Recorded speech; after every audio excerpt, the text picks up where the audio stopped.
Entertaining move in the co-main event, man. Wonderboy Thompson, officially the oldest fighter on the UFC's roster. I believe he might be competing with Lauren Murphy right there, who is going to be having her retirement fight on this card on the prelims, or either this week or it's next week. It's one of those. But the point is, you get the young stud, one of the Bonfim bros who were the hottest talk of the town not that long ago, but the 27-year-old Gabriel Bonfim.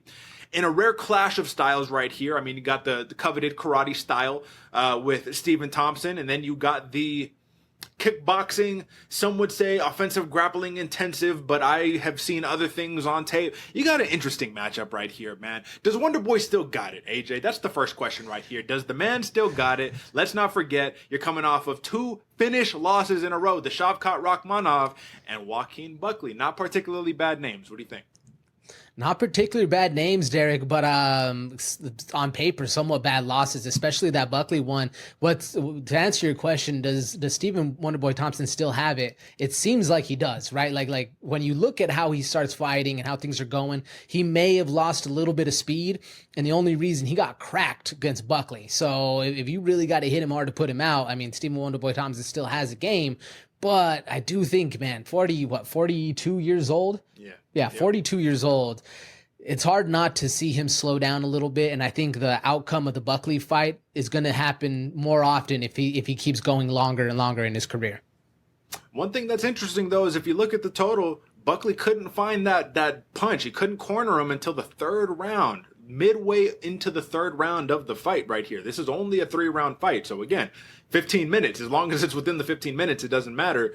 And Bonfim being an interesting fighter who's composed, man. I mean, the thing is, the guys that are beating Bonfim, they're wrestling him. I mean, that's kind of how they're doing. They're applying pressure, right? Nicholas Dalby. I mean, I should say the one guy that beat him. The other guys who are giving him somewhat of stiff competition, like Angelusa, if you watch that fight, he did mitigate a lot of Bonfim's game with pressure. He was eating knees and elbows and everything in between, though, while attempting to do it.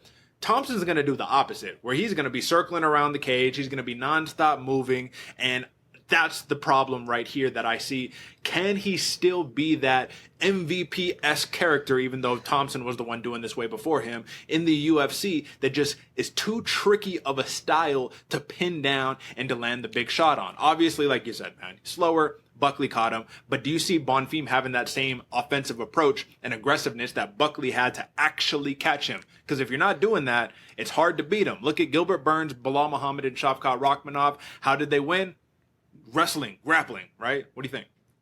Yeah, having the explosive aspect, I think, is going to be very challenging for Bonfim. In fact, when I was breaking this fight down, thinking about how his best path to victory is, I don't think it's a striking battle, a point fight with Steve Wonderboy Thompson, and hoping you're going to put enough pressure on him that you do catch him when he's moving back, right? When he's pulling out of the way. I don't think that's the best case scenario, man. 9 times out of 10 in a fight like that, Wonderboy Thompson wins those battles. So if you're Bonfim, the only explosiveness that really will be his best way to go forward is going to be in the clinch game. Find a way to do a little bit of damage while you're inside there and get this fight anywhere you can to get the backpack, get the ground, whatever the case. Just smother Steve Wonderboy Thompson as much as possible. But I mean, if you need to be explosive, those are the times when you can sink up a choke, be explosive in that aspect. And that's the thing, man. When I was looking at it and seeing like, all right, well, you do have the grappling edge for Bonfim for sure. We know Wonderboy Thompson is historically difficult to take down. I mean, 63% takedown defense. That's pretty damn good, especially when it's in open space. This is a big cage. Let's not forget. In Nashville, this is not the apex cage. This is the large cage. So this favors the person with mobility right here. You don't really see Bonfim just shooting blast doubles from open space. It's these mix-ups. It's he gets shots on first and then reverses position and then launches his own takedown, and it's stuff like that. He's more of a jiu-jitsu guy than he is a wrestling guy, and that's 2 completely different lanes right there. So I don't know how much the submission play is going to come into effect right here. I don't have the number on it right now, but I do know that the total on this one here, AJ, is 2.5 rounds, and it's pretty close to even money, man. Minus 106 for the over, minus 118 for the under right now. Again, Bonfim, if we're looking at it, 13 wins by sub, 3 by knockout, 1 by decision. He has to get his hands on Stephen Thompson. Can he corral the Wonder Boy? I'm hoping so, Derek. I mean, even thinking it through, like even though Stephen Thompson, yes, he's 42 years old, he's a little slower than we were talking about or than previous.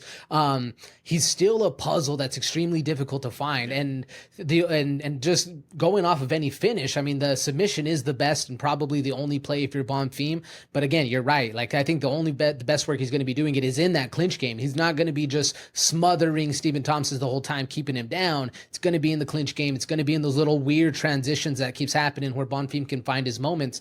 So can he do it? There's a world where I say yes, but I do think it's going to be very, very challenging, and this fight's going to be going into the later rounds. So I'm liking the over on this one.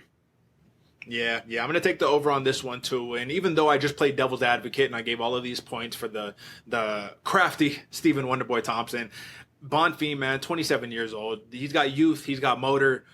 He's got a hunger and a drive, and I'm just hoping that he doesn't get caught in that game of I can't tag you, I can't find you, because that can happen with Wonderboy, but Wonderboy's going to need to be on skates for 15 straight minutes right here. The last piece that I got right here, man, is I think, so when I tracked it last, Bonfim by submission, the prop was like plus 175-ish.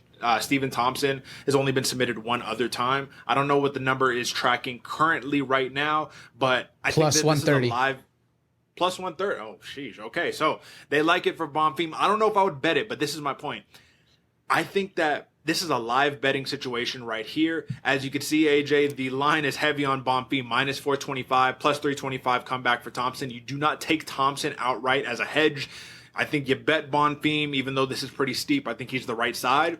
But if we get past the first round and things start looking a little spry on the Thompson side, I think we get into some live betting plays. But overall, I think Bonfim is the right side. I don't have a real track on this one, so I'm just going to take the money line and keep it as is. This is probably like a parlay piece right here. How do you see it? I was with you on that, Derek. Parlay piece, or although if you feel like this fight could be long, like you do think it's going to take a while, over 2.5 at plus 102 is what I'm tracking over here on Bet Online. It's good right there. I mean, I can see a path where that's the most likely to be the outcome, is a longer style of fight. But I'm with you. I like Bonfim, money line, decisions at like plus 200 as well. So there's a couple different options you like. So it really does depend. But I'm thinking the money line is probably the best play for numbers.